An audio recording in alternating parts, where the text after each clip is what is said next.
Okay, boys, this is a tour of my downstairs disaster area.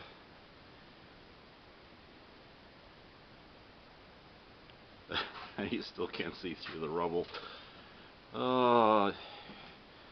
It's basically become my woodworking shop. I tore it apart a couple of years back, and because basically I'm building this house from the inside out, rebuilding it, should I say. And when I moved over here, the house had a tremendous sag right in the middle. First floor was basically collapsing. I shouldn't say collapsing. Well, yeah, it was collapsing down into the basement. And when I took the walls apart, because I wanted to reinforce, because the second floor was going with it, I took the walls apart down here, found out there was this pathetic looking, wasn't even really a beam, where I've now installed what you could probably see is double microlam beams, joist hangers, blah blah blah.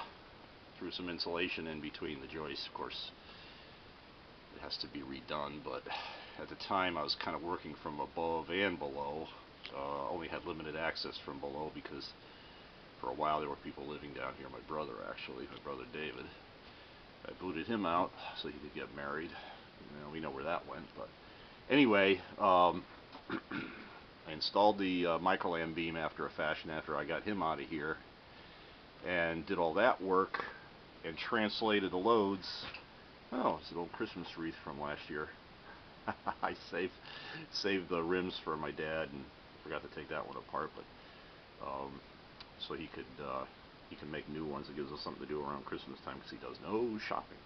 Anyway, I translated the load back down through, it's hard to see right now, through some framing that goes down to lolly columns in the basement, under which I poured concrete, big concrete piers reinforced with rebar and all that. So now and jack the house back up, so now that the loads have been translated back up, and you can see I installed more microlam beams to take the loads, accommodate the new structure upstairs, which is basically 80%, 90% rebuilt. But all the framing has been taken care of so that it can take the further loads that I'm going to incur when I put the little addition on the second floor out the front of the house, maybe shortly. Oh, there you can see temporary electric heating I put in place when electricity was less expensive than fuel a couple of years back. I hardly ever used them, but they came out of my old woodworking shop, which was in Hartford, in this giant building. I bought a bunch of these things and installed them, and that place burnt to the ground. The guys weren't taking care of the property. I finally got out of there. Geez, that's a long time ago now. But anyway, a couple of years after I was out of there, they had a fire sale, and the whole thing burnt to the ground. And some lawyers from New York who were investment group in that building collected some nice insurance profits, I'm sure. They had nothing else to do with the building. It was going into decay. I got out just in time. Anyway, I installed those and used them very, very little. Now that the price of this building I've reconditioned, I've actually redone completely all the heating and the plumbing, so that the heating is now a gas boiler, and it used to be an oil burning contraption that started out as a wood burning contraption that then it was transformed into a coal burning contraption. It was forced air. When I moved over here, the cast iron part of the boiler had cracked, and it was puffing smoke every time the thing came on. So that very first spring, after I endured one winter of breathing these little puffs of oil burnt smoke every time the boiler cycled, I replaced the entire unit. Or should I say, I had my plumber come over and do the actual boiler replacement part with a gas boiler and like a hybrid system, because I installed radiant heat. I did all the heating work, the actual heating work in the first floor and the second floor. Let him take the profit from installing the boiler, do all the piping down there. Took him only a day and a half. It would have taken me a month. But that's why you hire people that know what they're doing when it comes to that kind of thing. I suppose if If there had been no one at the house in the house at the time except for me, I might have actually attempted it myself, but my brother was still living here at the time. Anyway, you see these temporary bracing, blah blah blah. What I'm going to do is build shortly. I'm going to start building partitions down here. Well, let me show you. You can see some of the new work that goes up to the second floor. I redid all the plumbing, put my fancy shower in up there with all the body sprays and overhead sprays, and well, you know, I looked forward to that for a number of years. And I redid all the piping, which was galvanized, combination of galvanized copper, brass.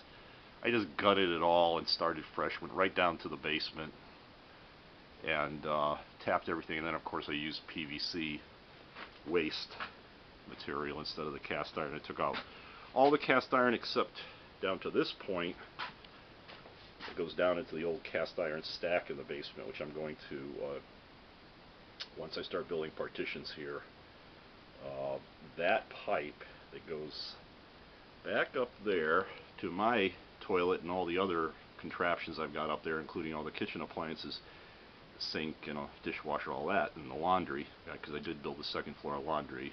There used to be a laundry in the basement. Well, there actually still is, but I used to have to go out in the winter to do my laundry, you know, do headers on the ice, carrying laundry baskets and all that. And you literally have to go outside because there's no second floor to basement staircase. In fact, there's no first floor to basement staircase. It was basically on a decayed ladder, which I quickly removed and closed the door so that nobody get killed getting down there. So you have to go on the outside, make a long story longer, to get down into the basement and do the laundry. Anyway, that's going to be redone. The cast iron in the basement, I'll rent a cast iron cutter, breaker, blah blah blah, whatever you call it. I use it on my bath remodels a lot.